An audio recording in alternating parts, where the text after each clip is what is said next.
Hi Burns, you okay? Yes, I think so. Good, thank you. So can you start with just introducing yourself, telling me a little bit about yourself? Well, what you want to know, tell me. Start with, so you're known as Burns, what's your full name? Oh, the name is, don't ask me why. You better blame me, Godfather. The name is Talbot E. Thomas, Ensinus Thomas. Oh, what's the name? Why I've got that name, I don't know. And where did Burns come from? Have you just always had that name? Because I was very small and I had that nickname from a kid at home. They always used to call me Bones because I was small. So yes. you've had that nickname for a long time. And that is how I ended up having that name all the time as a kid. Oh, right. Okay. You know, from school or whatever. Okay, so can we start with where you're from? Trinidad and Tobago. Oh, right, okay. But Trinidad is my home. Yeah, and that's where. And can you tell me a little bit about your time there? As a kid, I went to college, St. Mary's College. Then I worked for my brother on my father's side. And I was a custom clerical officer or whatever or clerk during the time I was with him. Oh, right, okay. But you see, that is different again. Yeah. The family on my father's side was kind of rich, what you would call rich. And the family on my mother's side was all drillers. They used to make, drill bits and whatever. And the family on the father's side, they all had little shops. And then you came to England. When was it that you came to England? 1956. Ah, right, okay. And what was that for? Was that to study, did you say? Sorry? Did you come originally to study, did you say? Well, originally, that is what everybody at the time came to do, really. But instead of studying, I end up playing the steel pan in Liverpool in the Jacaranda Club. That is how I started my music or whatever career. So how did that sort of begin? How did you get into that? Was it just chance, luck, or? But it was just earning a living. You know what I mean? Trying to survive, because I didn't know anything about England. Yeah. And don't ask me why, because I don't know myself. I came over from London to Liverpool and then ended up in Leeds. Right? that is all. So you obviously came to England in '56, did you say? Yeah. Yes. What are the sort of changes you've witnessed through you sort of being here? Because obviously you've been here quite a long time. In England? Yeah, in England. That right. You see. What changes have I seen? Well, I used to see white people. This sounds stupid. I used to see white people sweeping the streets or picking up rubbish and whatever, and I say, this isn't right. Because when you see a white person doing that, you think it's wrong. A white person shouldn't do that. Do you understand me? We talk about 1956. And you see, that is left for a black person to do. You understand where I'm coming from? Mm-hmm. And we all had light colored clothes, where you would see the English person always with a dark suit or a dark colored suit or something. Yeah. And we used to say, why are they dressed like that?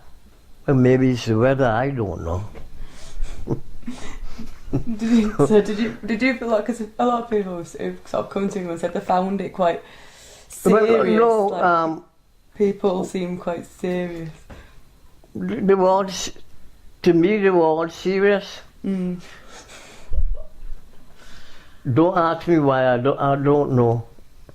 They all seem about the business, and they all dress like doctors and solicitors and whatever, and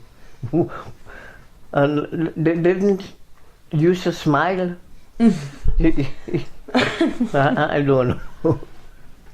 Was that quite a culture shock for you then? Because how old was you when you came over to England? Was you about 20? I was 21, 22 years old. About 22 years old. Coming to another one. You understand what I mean? Yeah. Living one happy-go-lucky environment to come to this other environment. Yeah. Which was, everybody seemed to be serious and whatever. Yeah. And that was what the shock was, really. Well, the shock, but it's not the shock, but first of all was the weather. I don't like the weather in this country at all. So when did you start playing in the club? Was that? I started playing in Liverpool in the pan music in the Jacaranda Club for a guy called Alan Williams, who was which I had the work for at the moment. This guy from Liverpool, he wanted to do a scene like the Jacaranda Club in Liverpool, and he rented this place, the Barbola Club in North Street, right? And we played in the Barbola Club, and we stayed there and we slept there at night.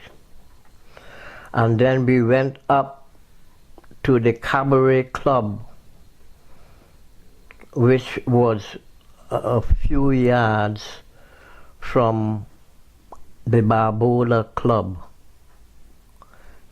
Let me see, yes. And I used to take the vibraphone, or used to roll the vibraphone up to push it along the road or the pavement to the nightclub, which was the Cabaret Club, and we played there at the Cabaret Club. And then we take the vibraphone back down the road to the Barbola Club. What was it like sort of, in the 50s and 60s? Sort of, can you tell me a bit about the sort of club scene? Well, like to for me, you, yeah, for you. To me, it was great, because at night time, all I did was play music at night, and it was a completely different atmosphere You had people sitting down and for the table and or eating or drinking or whatever. You didn't have all this violence and noise and whatever. So how did you sort of get into sort of, like the music scene? Really, was it just something that was natural, sort of naturally caring for your circumstances where you've been? I would say it was not. It was just I grew up with a steel band at home. Then I just transferred, you know, from the vibraphone, the bass guitar, the double bass. I played the double bass. Now, I played the double bass in Leeds. Let me see, who did I play? I played the Cherry Tree Pub, which is now a warehouse, right? It was called the Cherry Tree Pub, and I used to play there the double bass. The Cherry Tree Pub was somewhere in town, the back of York Road or somewhere, yeah. So did you used to play on your own, or was it in No, bands in a band. a lot of the time? I mean, in a band or most of the time. Yeah.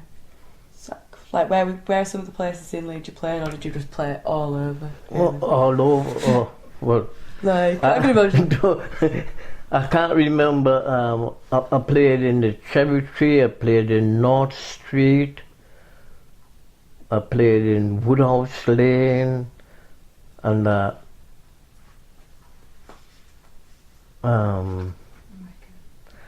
then I worked for Stanley Joseph, who was in charge of the city varieties, right? Right. The city varieties, Stanley Joseph and Michael Joseph, they were in charge of the city varieties in Leeds.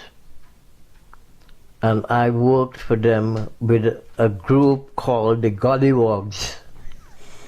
Now you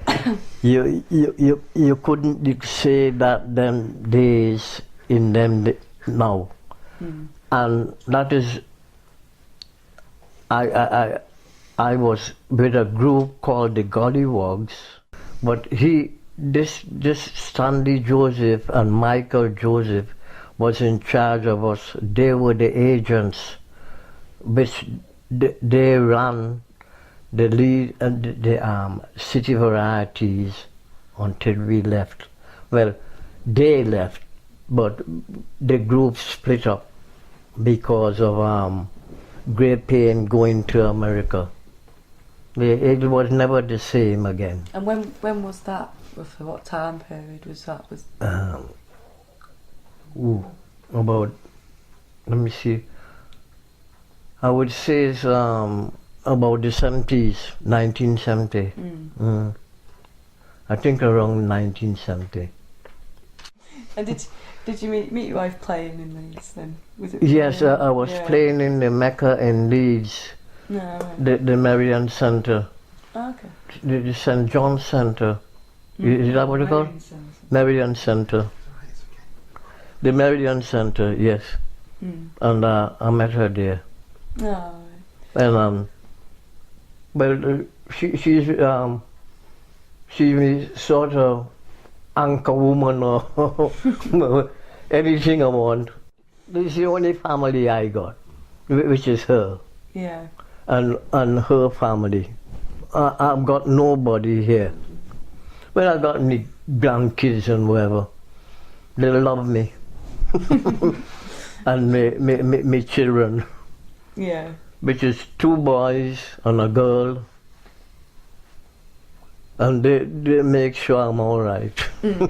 But they just hang around. Are you alright? Yes. Okay. Yes. Alright. And so it's like Leeds is where your family is really. So yeah. That's my family. Yeah. Like I think about 7 or 8 of us or 9 of us. plus her family, which is 59 million.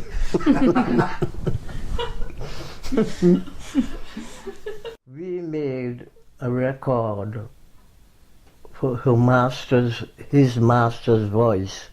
We went to London for Stanley Joseph, and he sent us to London, and we did a recording there. And they started, the music started changing. We played Motown music, and the music changed to rock and roll. And so our music just got cancelled, you know, sort of thing. And they went into rock and roll. Oh, right. So how long would you say you've been playing for now? Do you still play? I still play. Still play? Well, he saw me playing.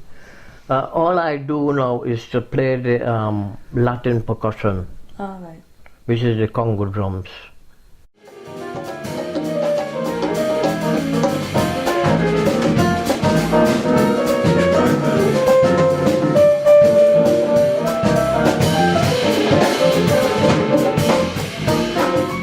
Don't play the bass guitar anymore because these guys, their music don't coincide with my kind of music. I used to play swing, Yeah. more or less, and they entered in more modern way of playing the guitar or whatever. I only know a bit of how can I put it? I know the rock and roll, right? And I know the calypso music, which is Latin music, come calypso, and the swing music, which I grew up with swing music and Latin music. The rock and roll, I don't know much about that. But all what you hear played. The same manager, which is a guy called Alan Williams, now he should be in the money. Never mind this, what is his name? Epstein. Now, where I bought the vibraphone, that original vibraphone, which is somewhere knocking about in Leeds, somewhere. Alan Williams is the original guy that's supposed to be, instead of Epstein, he should be making the money. He knocked around in Liverpool with the Jacaranda Club when they used to come in there. Also, Ringo Starr was never the drummer. The drummer was Paul McCartney. That is what I know. And I'm talking about 1957, 58, 59, or whatever. This guy, I'm talking about Alan Williams, he was the owner of the Jacaranda Club, right? Now, there's another guy called Woodbine. We knew him as Woodbine. I think he came up here with the RAF, or he joined the RAF, and he went to Germany with the Beatles, right? He went to Germany with the Beatles, and Alan Williams, his wife was called Beryl. She was kind of half Chinese. But Epstein used to be over the road when I bought the vibraphone from one side of the road, and I bought the vibraphone for 69 or 59 pounds or something, and Alan Williams lent me the money, 50 pounds, to put on the vibraphone. And that vibraphone is in Leeds somewhere kicking about. As far as I know, it is in some school, or was in some school, Brendan told me about that. It's in Leeds somewhere. I don't know where. That's great. Thanks a lot. So that's a laugh, but that's what little I know, or what I don't know.